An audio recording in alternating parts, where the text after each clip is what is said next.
Good afternoon, everybody. Welcome back to what is our final public session for today on the topic of deployment of modern ICT in smart cities.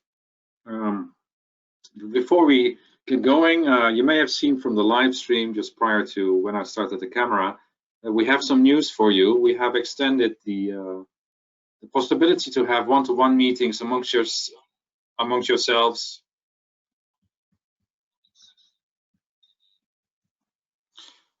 We have extended our the availability of one-to-one matchmaking sessions until Friday afternoon. So if you're interested, do register for those sessions, and we can get the one-to-one meeting scheduler working for you. I can see in the back end that we have a number of pending meetings, so I guess there's a tremendous interest in meeting amongst yourselves. Now I have with me Paulo Casado of the city of Porto. He is going to speak about synchronicity. Now, I'm of the generation that synchronicity to me means an album of the band called The Police. So I'm really curious what synchronicity is in the beautiful city of Porto. Paulo is with us until 14:45 CET. We do have the facility to ask questions to Paulo using the Slido facility. That link is available on the page that you're looking at right now, just below the web stream window. Also, as per usual, there is somebody available to you should you have any questions around the information provided to you earlier today and over the last 2 days. Just click on the link below to get in touch with somebody in our meeting area in Microsoft Teams. Now, we're really excited to have Paulo here as our last presenter. Looking forward to listening to you, Paulo, and what you have to offer to our audience. Over to you.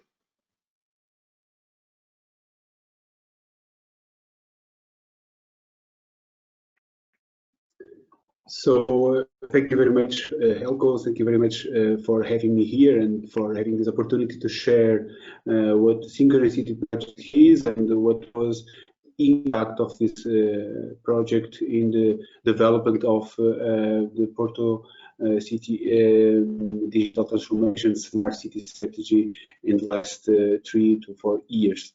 Okay, this is a difficult for everyone. Very demanding time, and I'm feeling quite alone here talking to you. So please leave some questions, some comments on the chat that is made available for everyone. Let me also stress that I have had to negotiate with my kids the possibility to use all the bandwidth available in my home for this event. So please take that in your mind, because they are really eager to play the new Fortnite season that starts today, so I really have to negotiate with them the possibility to be for 1 full hour here with you using all the bandwidth that I have available at home. So, well, as I have said, we are all facing demanding challenges, and this possibility,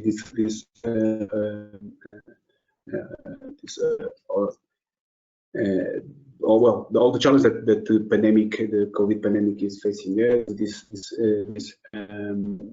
way that we nowadays have to share our thoughts and to share our views. Well, as I've said, I feel a little bit alone here at home talking to you, waiting for your comments and for your feedback. But at the same time, not everything is bad, and for not traveling to Brussels and imagine that this event would have taken place there. And by not traveling from Porto to Brussels, I have already positive impact in the environment. And I'm talking about this because before going into details on how the Synchronicity project, as I've said,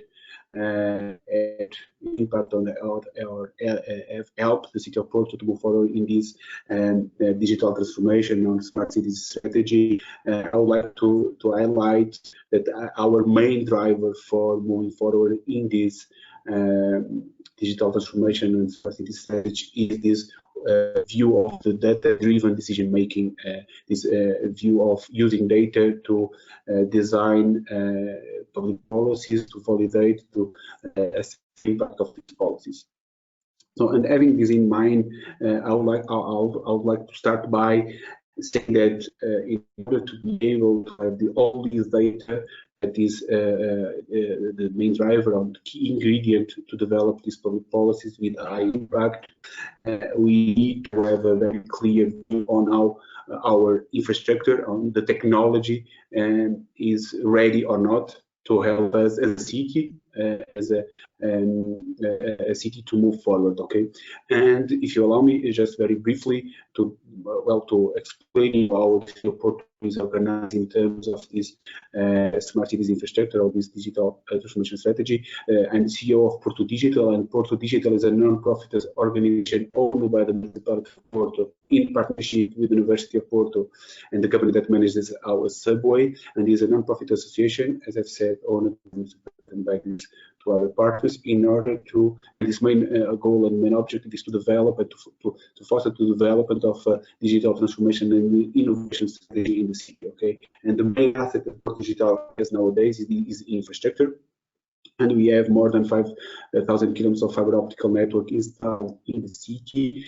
We have infrastructure, Wi-Fi network, urban platform network, and service design and so on. We have a full pack, I would say, of instruments that would help the municipality, will help the ecosystem to develop and to implement the strategy. It's very important for us to create this infrastructure before moving forward with the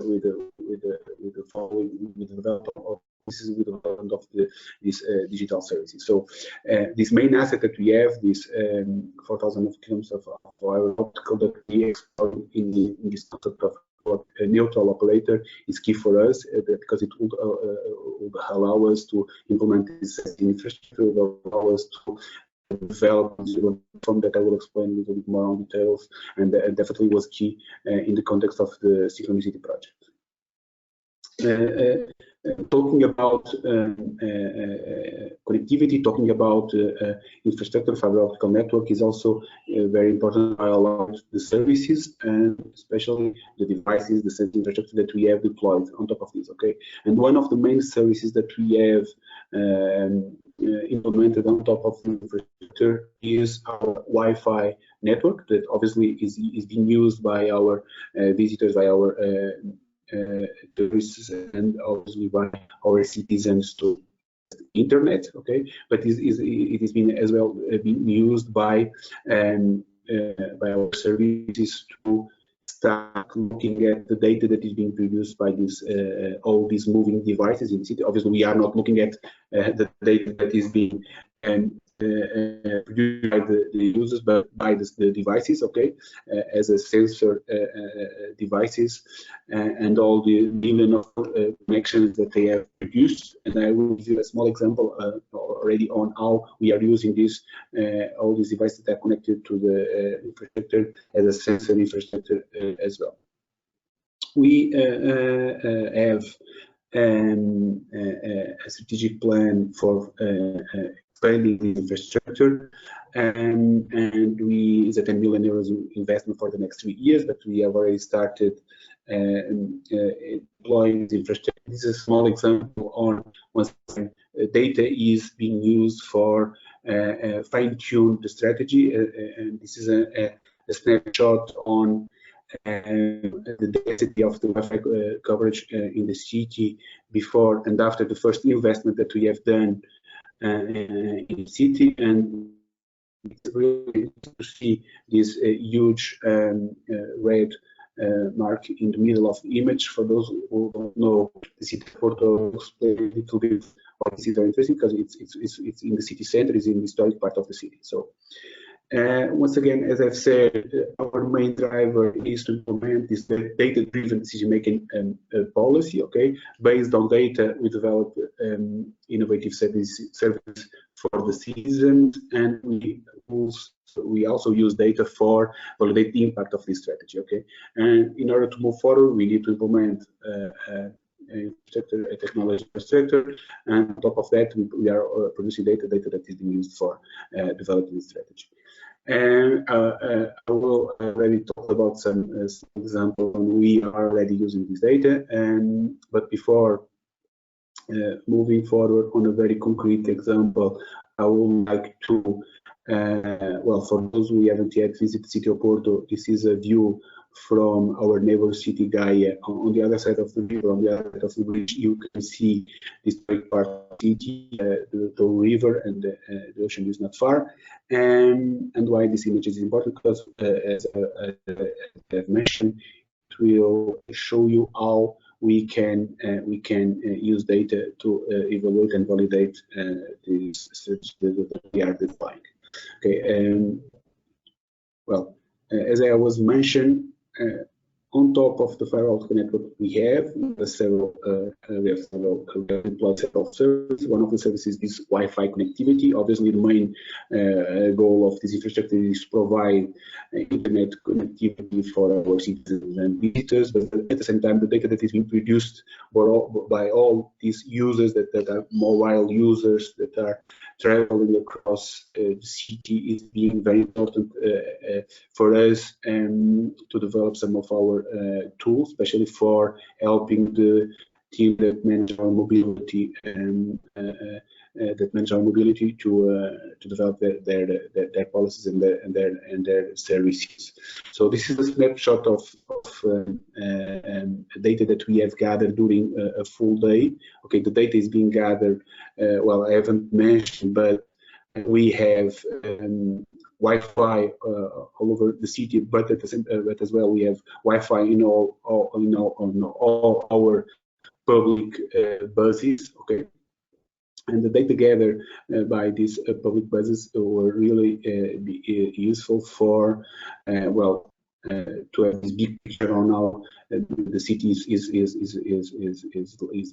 moving during the day. Okay, this is at midnight. As you can see, the city is quite calm. You are not seeing nothing. You can imagine that you have there a map of the city of Porto. On the left, you have the ocean. On the bottom, you have the river, and you will really be easy to understand where is the old town of the city. Okay, at 2 in the morning, you see some movement happening, and this movement is representing the users of the Wi-Fi network that are entering the public buses. Okay, the blue color represents citizens entering the services, and the red citizens leaving the buses. You can see that they are leaving from the city center, and there the city center is Old Town is.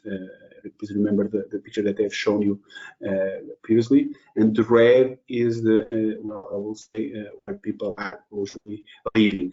Okay. At 4 in the morning, the city is calm. At 6, the city is waking up. At 7, the city is completely at full throttle. Okay, and once again, the colors here are really interesting because, as you can see, the blue and the red. Okay, the blue is where people are entering the public buses, and the red is where people are leaving. You can see that they are coming from the outside of the city and living in the city center to start working. There are also some commute here in the city center that is very clear. So once again, this is a very small example, but I think that it really highlights the role that data that beginning we could not imagine that could be very useful for planning mobility in the city, and that, as you can see, it can give us a very fancy picture of cities is breathing, is having this energy. Okay, well, moving forward at 8, then at noon the city is at 10, and then at noon the city is really calm, and then in the end of the day we have precisely the opposite movement. We have the blue coming from inside of the city and the red on the outside of the city. Okay? And then the city at night is calm. So a very small example on our data is already helping us to implement this strategy of data-driven decision making. Another very small example is how we have used data to implement a full 100% municipality fleet, electric municipality fleet. So the municipality of Porto has almost all its municipality fleet, and the fleet is being used. All our teams in their daily work is 100% electric. Okay, and we haven't define this only because it's fancy to have all our fleet 100% electric. We have looking at data, and we have studied how our teams, our technicians are using the vehicles that they have on their daily work. We were able to they have usually very short, they have very short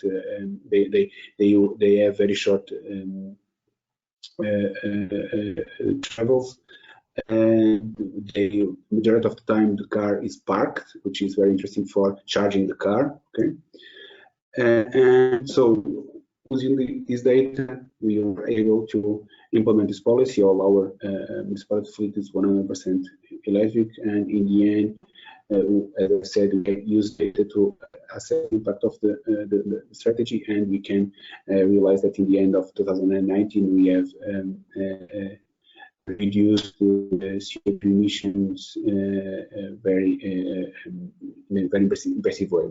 We think so. So how about Synchronicity, and how Synchronicity is helping, has helped us? Synchronicity was a large-scale pilot. It was a funded project, and I could not talk about Synchronicity without talking about Open Agile Smart Cities initiative and organization. I will elaborate a little more on that in following slides. So Synchronicity was really key for us because we have started, as I mentioned, implementing our strategy on top of this organization called Porto Digital 4 years ago, but because it was clear that to implement all these strategies and to develop a sustainable smart city strategy, it would be very important to share experience, to discuss with other cities, to discuss with other partners, to open our work to other partners, and Synchronicity was key for achieving that or to implement that strategy. Obviously, it was key to create links with key partners all across Europe and as well abroad. Obviously, it provides us with a substantial amount of funds that could also help us to foster the development of our strategy. So the main goal of Synchronicity was to develop this IoT enabled digital single market in Europe. The project finished in last December. Well, we are really happy with the results, as I will show you in the next slides. Well, Synchronicity for us, it was not only an project. Okay, it was really a key for the development of the strategy that they have already shared with you, and it was really key that we are and we have all the software and all our urban platform developed on top of the Synchronicity results. Okay. On a more detailed level, there were 8 core cities. Okay. Porto, Santander, Carros, Manchester, Eindhoven, Antwerp, Milan, and Helsinki, and there were also cities coming from other countries in the world: Brazil, Mexico, South Korea, USA, and some cities joining us from France and from some other European countries. So it was a very flexible project. Okay, we on top of these 8 core cities, we were able to expand, and by expanding, we were really able to evaluate, validate the concepts, and that was really key for us. Okay. Looking in more detail, and I promise that I will not go on a very concrete technical details on this, but it's really important to give you this overall view of what were the main key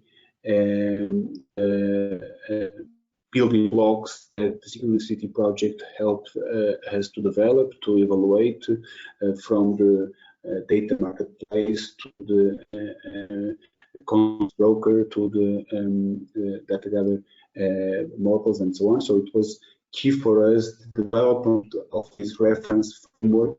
You all know a lot of reference frameworks. We all know this kind of nice slide that usually all smart cities vendors are sharing all across Europe and all across the world.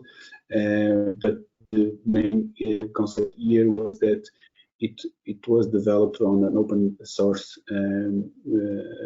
methodology. It was developed and validated with key cities in Europe who have shared the challenges, and we have tried to address these challenges on top of these building blocks. Another key result of the project, well, the reference framework that I've shown you, all the software that was developed by the project was key for us. As I've mentioned, is installed and being used as on production level, and is being used by our teams to develop future and new projects of it. But another key outcome of the Synchronicity project was this concept of this minimal interoperability mechanism, means that are now being pushed by the Open Agile Smart Cities, and that are, in our view, key for continuing pushing and continuing developing this concept of no open new better, okay, because it will allows us to develop a very flexible, efficient platform that has a variety that is vendor independent, but at the same time working very closely with the vendors, okay, working with the SMEs, working with companies that are creating value on top of this platform. Okay, for us, it's really important that at the same time we are being able to implement all these innovative services on top of this concept of a new platform framed under this concept of the data-driven decision making. But at the same time, it's also important for us to be able to foster the market of this smart cities market, and we are, for instance, an active member of the Living EU initiative that is being developed by the European Commission in partnership with the Eurocities, and the goal of this is to push and foster development of a European single market for smart solutions. And we, in our perspective, the work that was done by the Synchronicity project and now being pushed by the Open Agile Smart Cities OASC, and especially this concept of the means are really important. Okay. There are already some means implemented that can be used, especially this context information management, the Orion, the context that kind of core for the development of our strategy, and I will show additional examples on that. Okay. Another important part of the Synchronicity project, which allowed us to quickly and in a very efficient way to validate all these concepts, okay, on top of the technology, on top of the open platform of this reference framework, we obviously need to have in mind these needs that are identified by our citizens. So we have developed a very bold number of use cases. I will highlight some of the use cases that we have implemented on the city of Porto. Okay. And it's really important to highlight that these use cases were developed on a co-creation process. Okay, we were always working closely with the municipality teams. Okay, the ones that on a daily basis are have to solve all these mobility challenges. For instance, Stefan that have show you about how, for instance, the Wi-Fi network is being used by the municipality. This big picture on is in the city. So all these use cases that I will show you were framed in the scope of these main teams, but were developed on the concept of a co-creation process. It was a very demanding process for us, but in the end, I see that the impact was very positive. So one of the projects that I would like to highlight is the Edge Lights. It's a project that the main goal was to implement an infrastructure that would allow us to using real-time data gathered from sensors, real-time data to fine-tune to manage our public lights. Okay, it was a very successful project. It was implemented on a small, on a small use case, but it was to have a very interesting impact. This is a snapshot of the dashboard that was produced. Okay, the dashboard developed on top of the urban platform that used the reference framework developed by the Synchronicity project. Okay, as you can see, the impact on this very small scenario was interesting in terms of the energy consumption, and we have including an extra use case that was related with COVID pandemic, which increased the energy consumption in the last weeks. So this is a project very interesting for us because the city is investing in completely refurbish all the public lights infrastructure, and will invest in having 100% of our public lights manageable and with LEDs, and especially being manageable by this kind of infrastructure. So by having this opportunity to use the Synchronicity to validate this concept and to validate the impact, as you can see, was very high. It was very important for us.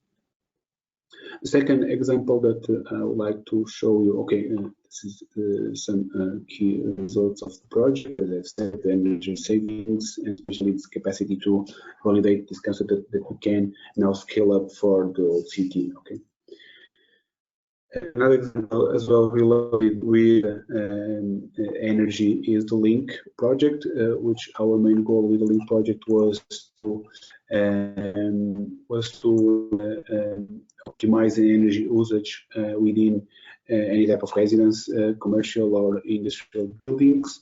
Okay, we have installed devices in several public buildings, and using once again the data that was flowing on the Synchronicity project, we were able to manage and to optimize the energy usage on these buildings.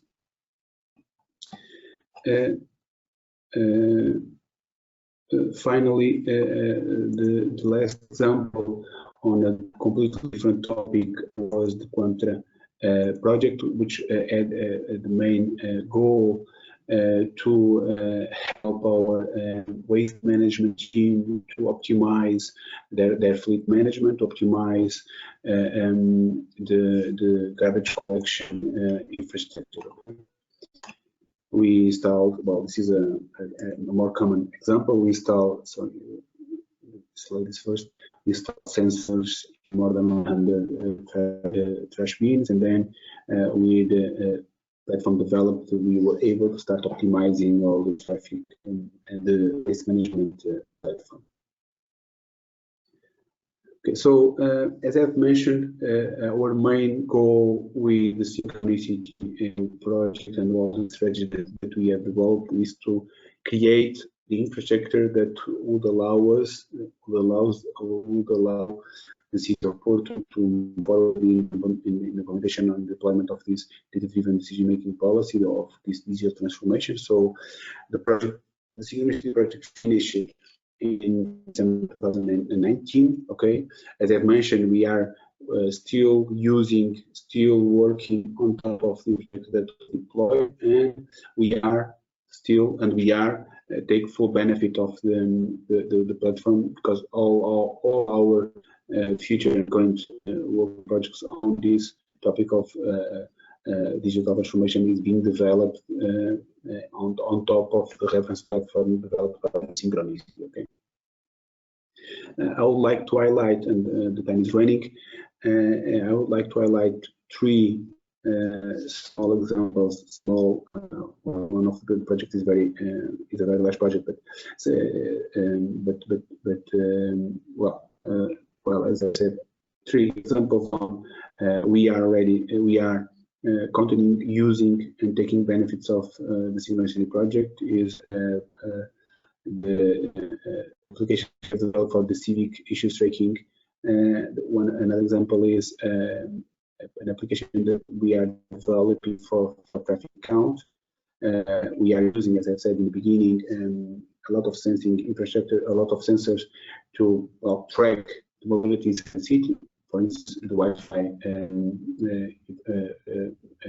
network, but we are also installing new sensors in the city, as I will show you. And finally, we have developed a dashboard for weather and for environment alerts. I will show you on the following slides.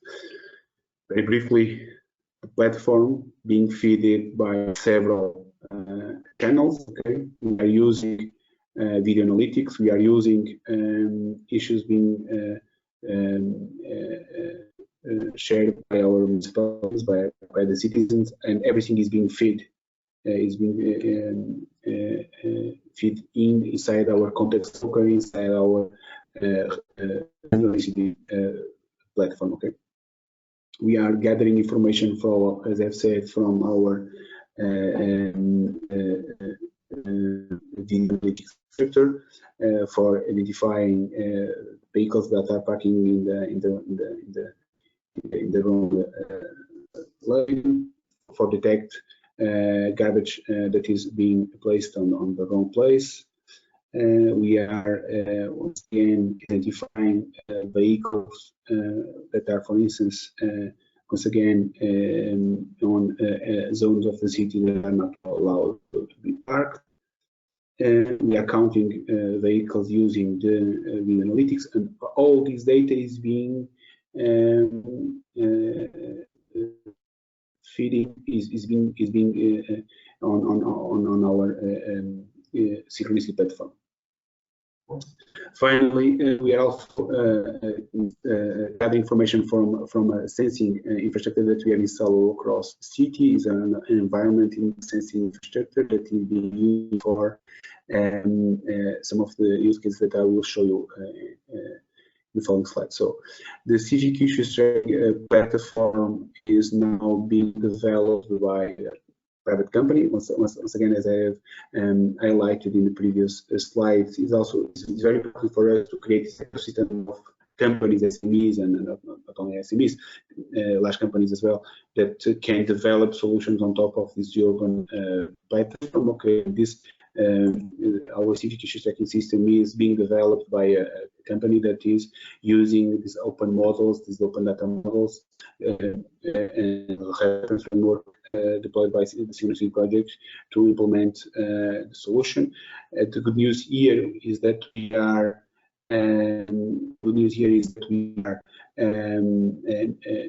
not locked to a specific vendor. Okay, once again, because we are having this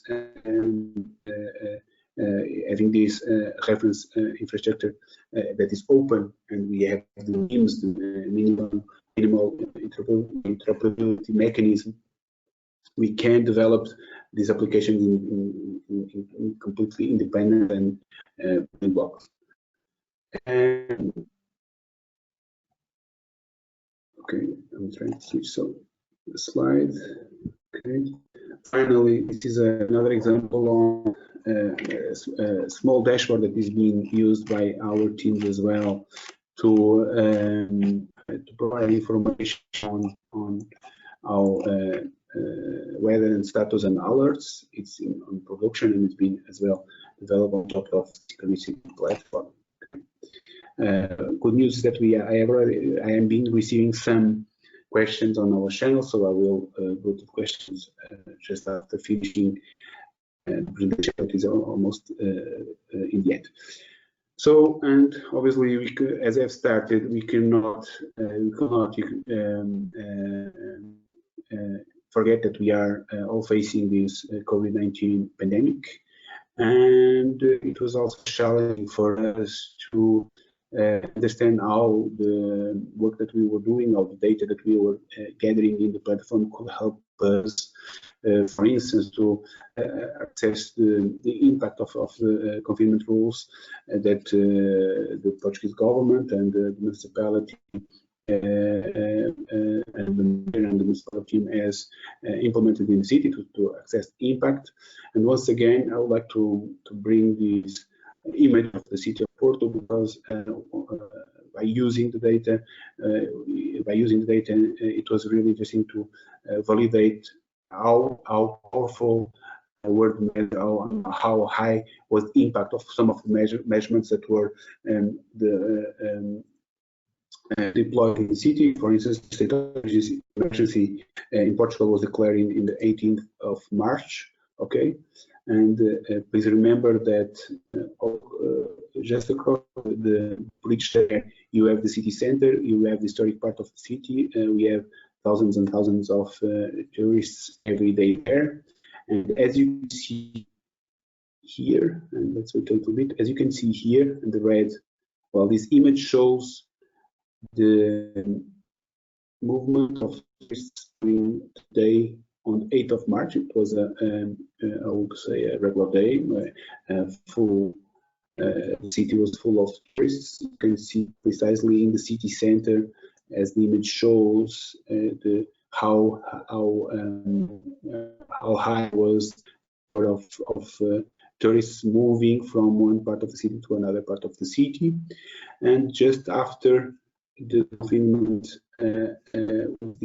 on 18th of March, you can see how the city was really calm, on how people was really respecting all the rules. So it's a very small example on how data is really helping us having this clear view on how public policies are having impacts. Okay, once again, this was just another day, another regular day in the city of Porto.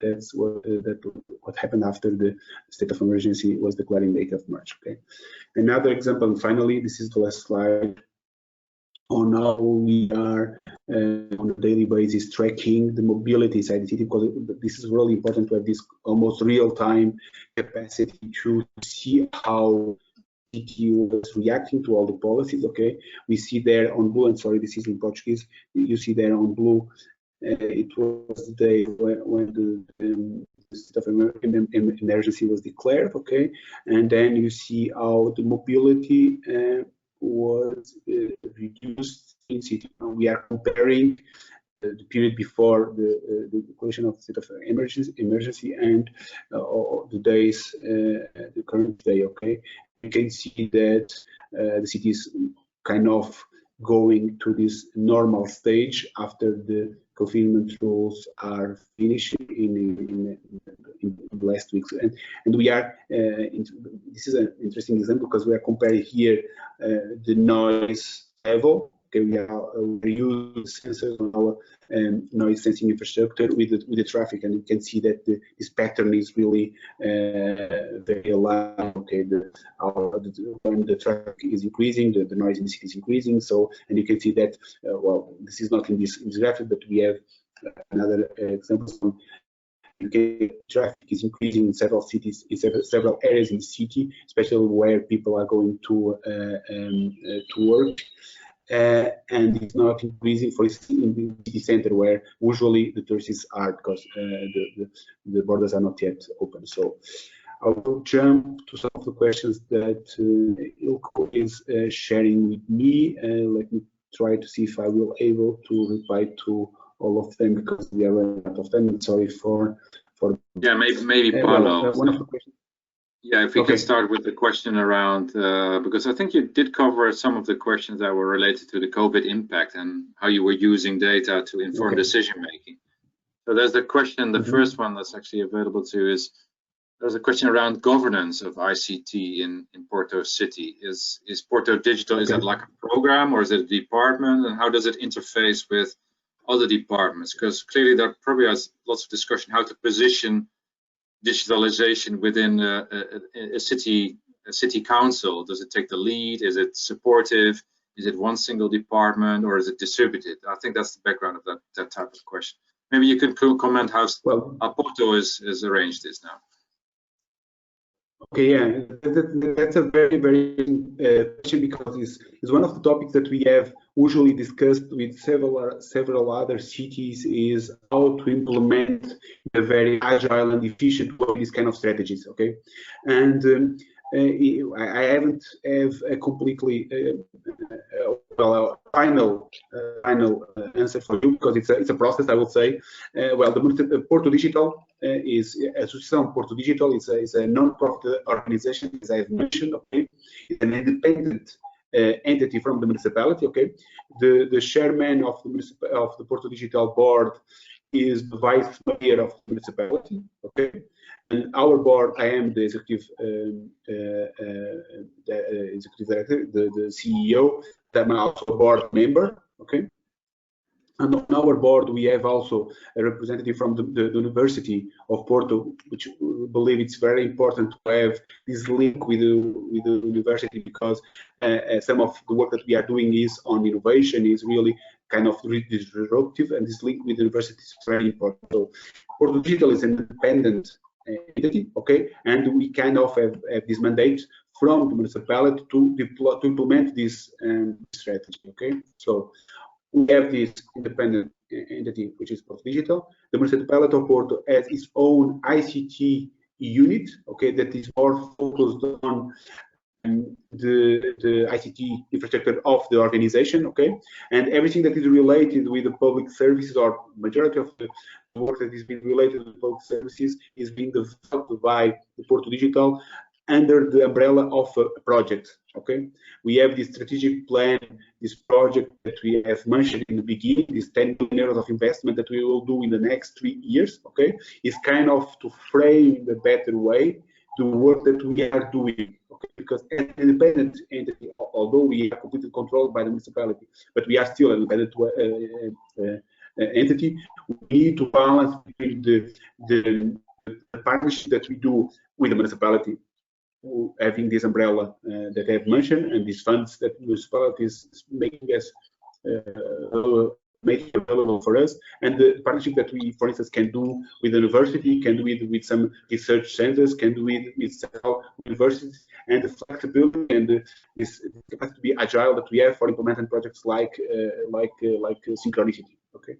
So but just to finish it, by creating the independent entity, which is Porto Digital, we believe that it was more easy for us to implement this strategy, and especially because we have this capacity, this kind of independence to manage the fiber optic network that I've mentioned, the sensing infrastructure that I've mentioned, to have access to funds from public and for public goals that could help us to fund the infrastructure.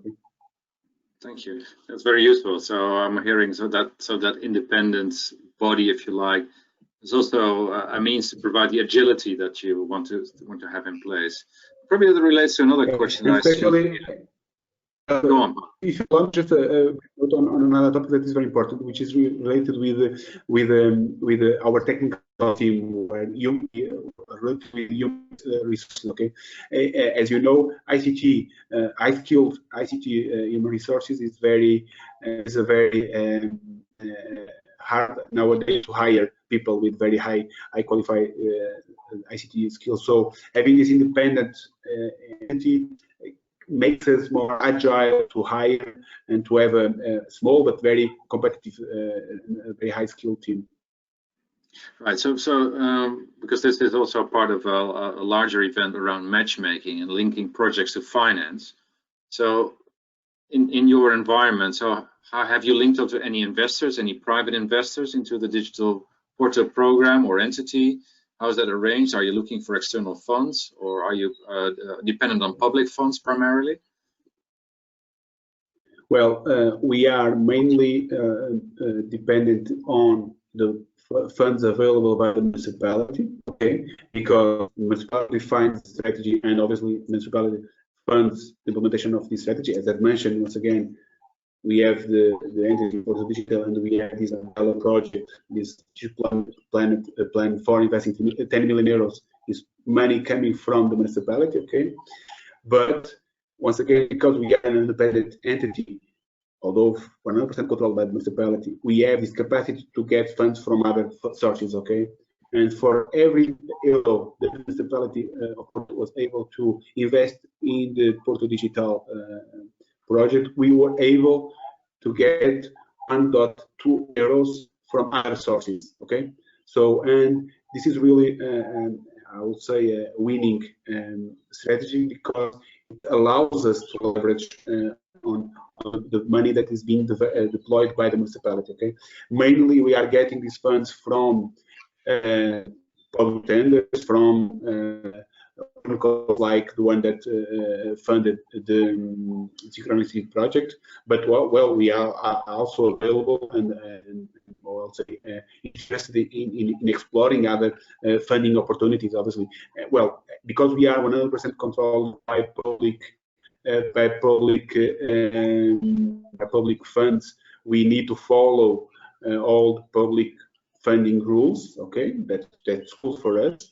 We always need to frame all this partnership or all this funding that we are getting from private funders or by other public funding agencies. With this, we need to frame it on the public procurement and public partnerships rules. But we are open to discuss this kind of partnerships for sure. Thank you, Paulo. So also in the interest of time, there's actually one or two technical questions. Maybe we should finish with a technical question. Quite nice. There's a question around the edge light example you gave, right? The edge light example. So I think somebody said simulation with historical data would be possible with the edge light system. What sort of scenarios could you consider for simulation of it with historical data? So what is it that you had in mind there? Well, we are not, well, we haven't yet the number of, well, the amount of data that in our view could help us to do this kind of simulations, okay? But honestly, I think that the real-time analysis that we do on the impact of the project already allows us to also move forward and try to expand this concept for the whole city. Okay, and as I have mentioned, the municipality of Porto is investing, I think, 2 million euros, 6 million euros in refurbish all the public lights. Okay, and all these public new public lights infrastructure will be manageable. Okay, and the result of this edge light project is one of the I would say ingredients that feed the strategy that we have for refurbish the public lights and to add this management capacity that the infrastructure will have. Thank you so much, Paulo. So okay, let's go for another final technical question. So there was a question around these MIMs. These is it minimum interoperability measures? Mechanisms. mechanisms. Sorry, mechanisms. Are they like JSON schemas for smart city data entities or concepts? Or is it like that? Or is that part of it? Yeah. They have a reference specification, okay, which usually has I'll say an API, okay, kind of a JSON thing, but they have as well a reference implementation, okay, which make it very easy to test and to deploy. Okay, I would say that for each meme you have the specification, okay, that's related with the API and data model, okay, and at the same time you have a reference implementation that allows you to test it and to validate the concept, okay. But the main idea here was to kind of create these very small building blocks that allow us that would allow the city to move very fast on the deployment of this concept of an open urban platform, and to scale it very quickly. Okay. Thank you. So the questions range from very broad, sort of high-level governance and investment to very nitty-gritty detail on the technical side. So I think you've managed to cover them all. Very interesting presentation. Lots of technology involved and lots of ambition in the city of Porto, I can tell. So Paulo, I do hope that you'll be available for participants should they have any further questions offline. Will be available during the day. Yeah. Thanks. That's great to hear. Now I want to thank you for your contribution from Porto, and I want to thank the audience for their attention. Do bear in mind that we do have some face-to-face virtual meetings via video available to you. So if you want to meet up with your fellow participants, go to the B2Mesh website and you'll find your way to the other participants. If you want to connect to our investor network, you do have to submit a project concept note that we need to review for its maturity level, in order also to review it to match it with the requirements of each of the investors. So should you be interested, there's an online application form to submit your project concept note. We're really interested to receive and review those. So thanks again, everybody. Stay safe and hope to see you soon. Bye-bye. Okay, thank you.